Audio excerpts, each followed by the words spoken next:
So welcome everybody to this session of Things Conference. My name is Tanmoy. I'm an IT architect at IBM Netherlands.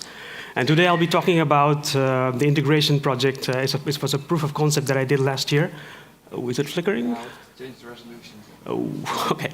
So the proof of concept project that I did last year for integrating Things Network and IoT platform.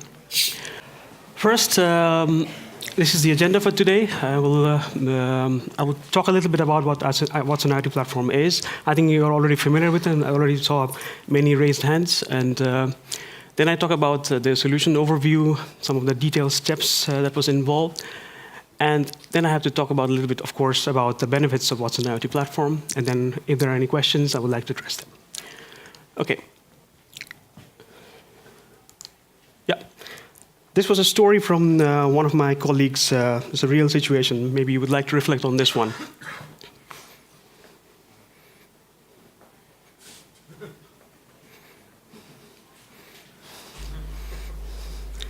So the idea is that we try to make smart solution. Of course, you can do also make it so much smart that it may sound dumb, but that's not the intention. Of course, we always want to make smart IoT solutions. Okay, so let's talk about what the platform itself is and what the solution that I worked on. This is an internal architecture of the What's an IoT platform. As you can see that we have here, the laser, can you help me with that one? Does the pointer work? Oh yeah, it's better. Okay. So what we have here, this is the core environment where the What's an IoT platform is hosted. This is basically running on the IBM Cloud dedicated. And here you have certain applications or devices or gateways that are connecting to those. Now, devices are the units that are basically sending events to the platform. Gateways are basically collating those data from those devices and are passing through onto the What's an IoT platform. So it's basically serving as a proxy in front of the platform. Now, what are applications then? The applications are basically anything that connects to the internet and that has also connection to the device data and are also able to manipulate the device data itself. Devices are sending events, and applications are basically, since they're managing those devices, are able to send some commands to those devices. Then on top of that, what you can also do is you can run some edge analytics on those gateways. Of course, those are gateways which are capable for running edge analytics, of course. How many are you familiar with edge analytics? Sorry? Some of them. Edge analytics? This one? Okay, I'll just explain it a little bit anyway. Edge analytics is something when you connect a sensor or a device to an Internet of Things platform, you get a flood of data coming in, and not all of that are relevant for your usage. So what you want to do, you want to run some filtering on top of that, and then you don't want to do that on the platform itself. You want to isolate that from there, and you want to run it on the device or on the gateway side. So this is the analytics that runs on the gateway and basically filters out whatever data that is not required and only sends the information that is relevant for you. So that has already got those capability here. And on top of that, you can also write some cloud rules on there. You can also do additional filtering inside the platform itself to even segregate the data further. There is, of course, the data management in place here, and it preserves the device state and the last state that was being sent. So what's the benefit of that one? Now, the benefit is that if you have a device that is sending data and suddenly it stops, then you have no clue about what happens. But you can see what was the last state and when it stopped. Then you can go back and check what happened with the device and make some corrections. The platform also offers integrations for blockchain here. So you can also, again, filter your data and connect it to a private ledger and do with it. Okay. Then the the different type of protocols that the devices and the gateways are connecting. For the devices and gateways, there is always HTTP or MQTT protocol being used. Now, of course, the TLS layer is also supported here. Applications are always connecting via some API keys, and it's already encrypted. Now, the primary objectives that you would like to have when you are connecting to any Internet of Things platform are the following four. So you basically want to connect to a device, and of course you want to have your devices registered there. And you want to visually assemble all those events. There could be many devices are sending events to your platform, and you can combine them to get more meaningful value out of those data. And then you are collecting the data, you're storing it somewhere, of course, and in the end, you always want to have to manage those devices. In case there is something going wrong with those devices, you can look into it. Then let's talk about the solution that was developed last year. The primary purpose was, it was built for was freight tracking, but you can see here, you can also use it for any purpose here. So we had many of those LoRa modules which were sending data to the Things Network. Of course, that goes via the typical TTN gateway, and those data then are forwarded to the Things Network. And this is the integration layer that I built. This is basically an adapter which connects those two platforms, the Things Network and Watson IoT, and basically forwards the data from one place to the other. Now this platform, you can already see a small logo of Node-RED here. How many are you familiar with Node-RED? I think almost everyone. Okay, that's great. But you can also do this integration on any other layer anyway. So this was the adapter that was built, and then it sends the data to the Internet of Things platform and Watson IoT.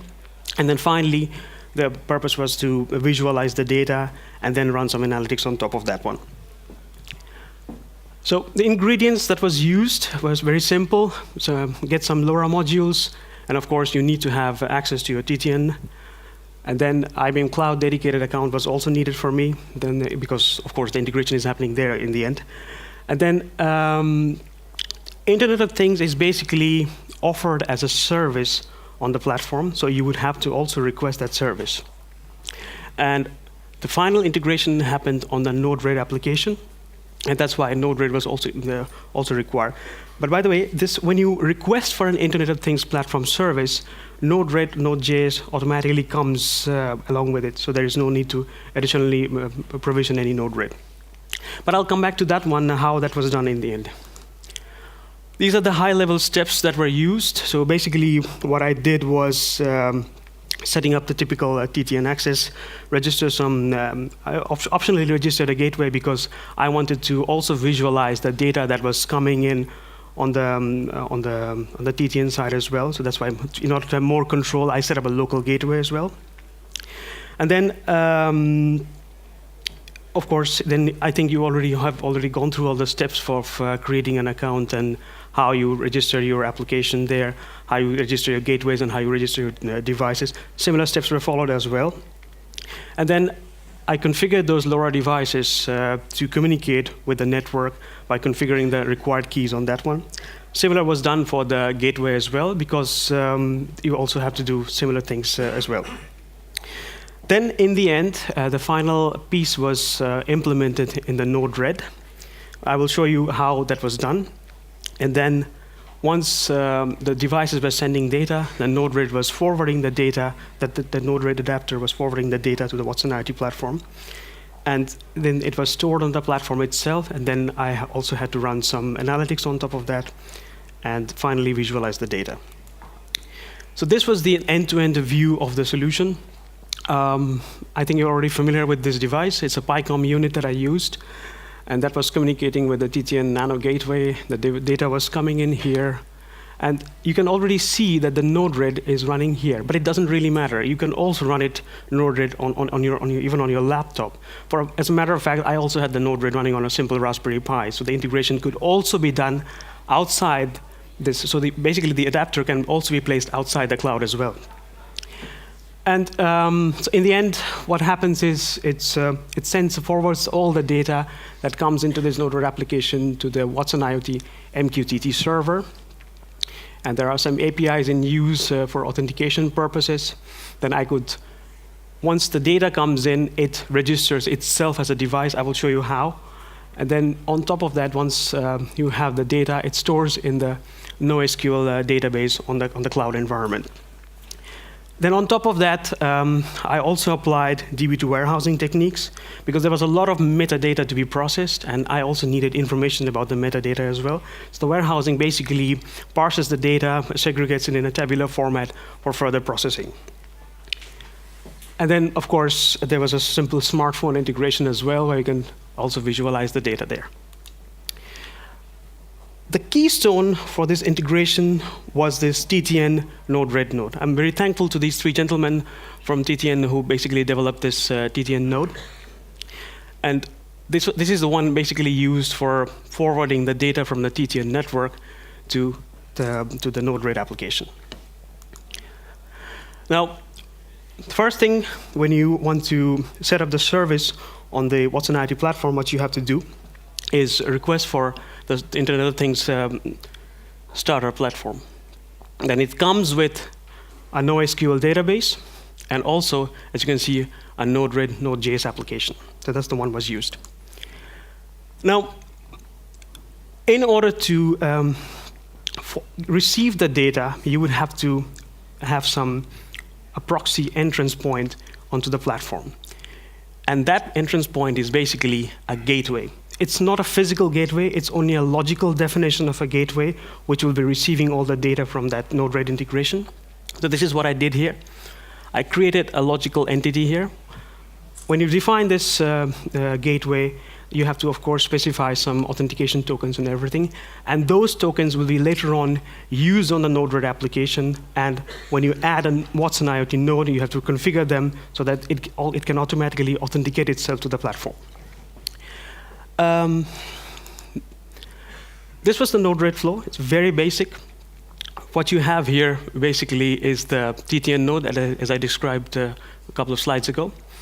That's the entry point in this integration. Then there is a bit of a function node that is being used, and this function node basically converts the data from a byte stream to a string value. And then finally, we have this Watson IoT gateway node, which we configured on the platform itself, and this is where it basically relates to that one. And here you have to, of course, set up all the authentication tokens that we have defined in the platform. Optionally, I have some debug nodes, of course, here, so in order to see what's happening. Now let's go through one of the nodes one by one.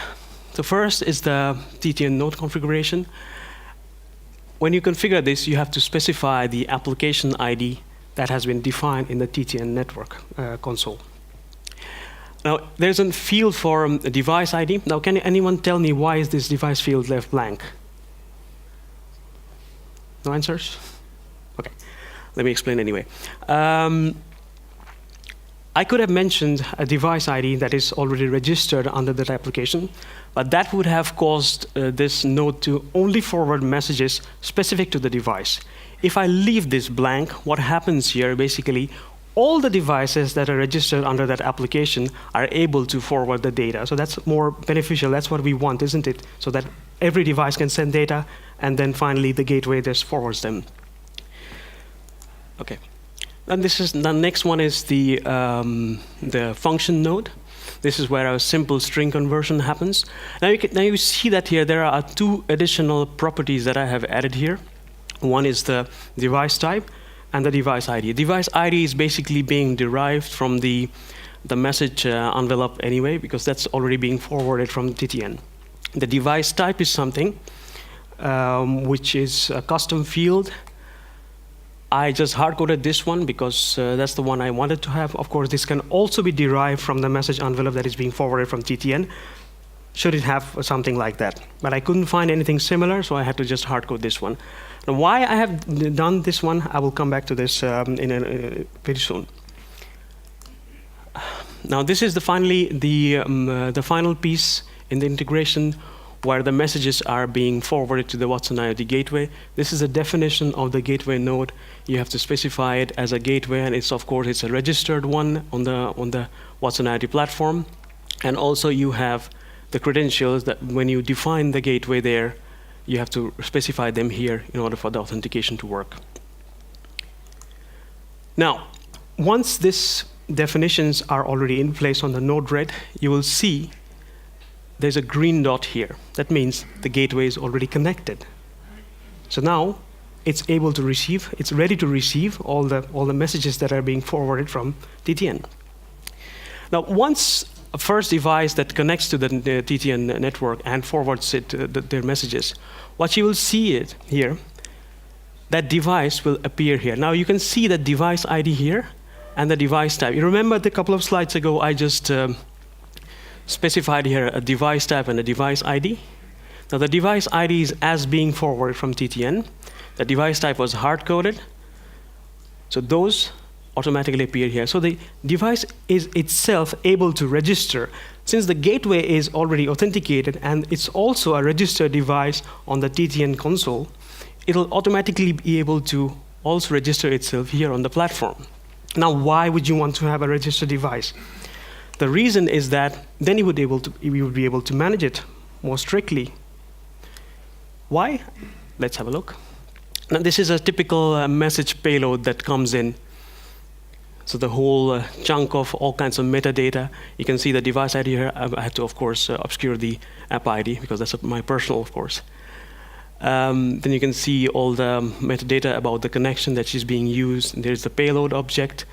And these are the two of my custom message attributes that I added.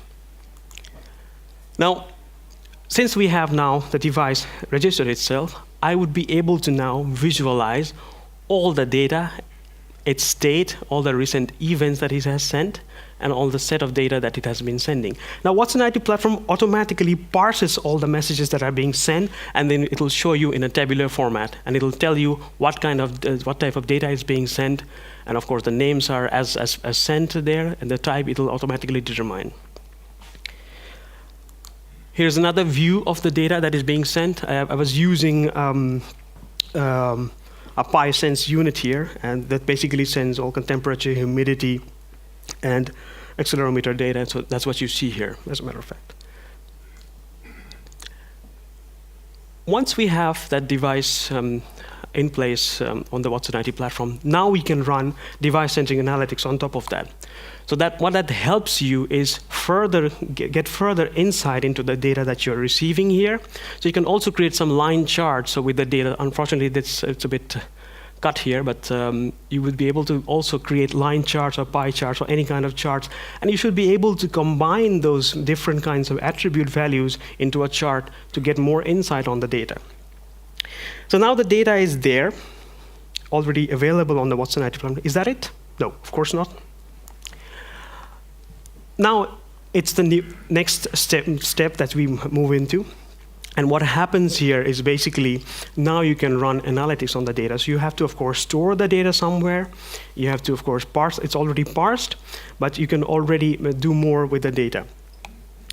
Now, as you can see that, I think you have already heard of that TTN project where the boats in Amsterdam, the Hoesje bootje. Have you heard of that project already? Okay, that's great. It's a project where the boats that are parked on the canal, sometimes due to rain or any other reasons, they're filled with water. So when you want to make use of those boats, then you cannot do it. You have to really first clean up all the water, take out all the water, and then you can do that. There's a service, there's a company who are basically responsible for doing that one. So you can call them and do that. But TTN has already given them a solution that with LoRa-based sensors, they're already able to find out that already there's a boat on some water and that needs to be taken care of. Now, if those data are also comes to the Watson IoT platform, what we can also do is combine that data with the data from the weather company, so that we can create a predictive model. So you can know in advance that when there's going to be a chance of rain, and you can already arrange for resources that at some area in Amsterdam requires service for those boats. So those are the new possibilities that you can now come up with when you combine data on the platform. Now, these are some of the services, the Watson cognitive services that are offered on the IBM Cloud Dedicated. I've used some of them for the project that I did. I used some text-to-speech and speech-to-text, and also I used the discovery algorithm as well, the discovery cognitive service. Now, there are some very interesting ones. For instance, the driver behavior. So if you have, let's say, an accelerometer connected to your car and it's sending data to you, then analyzing the data, Watson can tell you how the driver is driving the car, whether he's being too aggressive or he's driving slow or he's not really doing his job properly. So these are the things, insights you can get out of these by making use of these services. Now, and then we move further because we want to get some business value out of it. How many of you have heard about digital twin? Excellent. Digital twin is basically, it's a virtual representation of a physical asset. For instance, you could have, for instance, take an example of this room. So you want to know that what happens if the temperature of the room heater on some part of the room suddenly starts heating up, and then how the other parts of the other corners of this room will be affected. So if you have a virtual representation of that one and you have sensors in place, you can visualize what happens actually in this room. So those are the things you can do when you are able to combine data, and you can have more insight into it. For the project that I was doing, the proof of concept was basically freight tracking. So that was something related to this one, connected fleet. So what I did was, unfortunately, I won't be able to demo it today. I could query the location of any of those units, LoRa units that I used. I'm talking LoRa units, but in reality, it would be some freight container. Now, it will give me back the location coordinates of that freight container. But that's not really meaningful for me. If it gives me a latitude and longitude, what does it mean, like an ordinary man like me? What I also use, now I combine this with Google APIs and Watson Discovery Services to give me more relevant answer. So it was, in the end, was able to tell me the coordinate and was also able to tell me, okay, it's located somewhere in Amsterdam. So that was more meaningful for me. So you can see that when you get raw data and you also apply some cognitive analytics on top of that one using Watson various APIs, you're able to get more insight and more business value out of it. So then the summary is what we did in the end. We connected our devices on the platform, and then via TTN we were able to send data to the platform, and we collected and stored data and run cognitive analytics on top of that one to parse the data and make a map of all the information that is coming in. And in the end, I was able to get some business value in the sense that I was always able to find out where my freight container was located. So that was all the projects all about. Then I would like to see that you also try similar approaches on the Watson IoT platform and how you can make more out of this one. Are there any questions at this point? Thanks a lot, Tanmoy, for your interesting keynote. Thank you very much. I'm pretty sure I can say, I mean, IBM Watson, along with their APIs, is like a beast of a platform, and you can really unleash several Internet of Things and LoRaWAN applications. Does anyone have any questions for Tanmoy here? Any questions? Oh, 1 minute.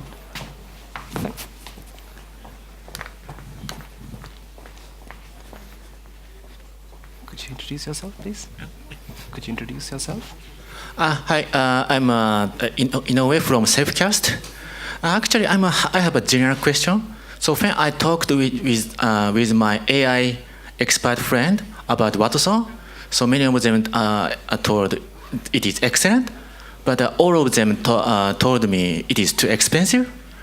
So what do you think about the cost, especially for IoT analysis or an IoT platform? Yeah, it's an interesting question indeed. But you would have to see that the amount of business value in the end that you derive from this one, that has always have to have a balance with the cost. Of course, it's expensive, but if you, in the end, if you get more value out of it, then you should, of course, go for it. That's the point. Yeah. Yep. Could you introduce yourself? So my name is Kurt Baban from Switch, the National Research and Education Network. I have a question to the openness of this platform. You use the Things Network, and what could it be a contribution from the open source community to your platform, or how they can contribute to your concept, for example, or how open is your concept to the open source world? The integration is basically, anyone can try it, to be honest. So that's very simple, and that was the purpose of doing it anyway. But personally, I would have wanted to have a dedicated adapter built by TTN for integration with the Watson IoT platform. But once the data comes into Watson IoT platform, it's already private to that one. And of course, we have to, respect the customer's privacy requirements and all those things. So at that point, then it becomes private. But other than that, if you're talking about the integration and the solution itself, it's open to everyone, available for everyone to use. The interesting part, I would say, is the data analysis one. Right? Yeah. That's the added value from the raw data. Indeed. The raw data, everybody can collect it. Right? Yeah. This is not the problem. Okay. I fully understand where is your business in this case. No. Thank you, that's all. All right. Anyone else with any questions? All right. Thank you so much, Tanmoy. Welcome. I have placed some. I placed some backup slides and my contact details in case anyone wants to get in touch with me. Please get in touch with me via those details. Awesome. Thank you very much. Thank you so much. Thank you.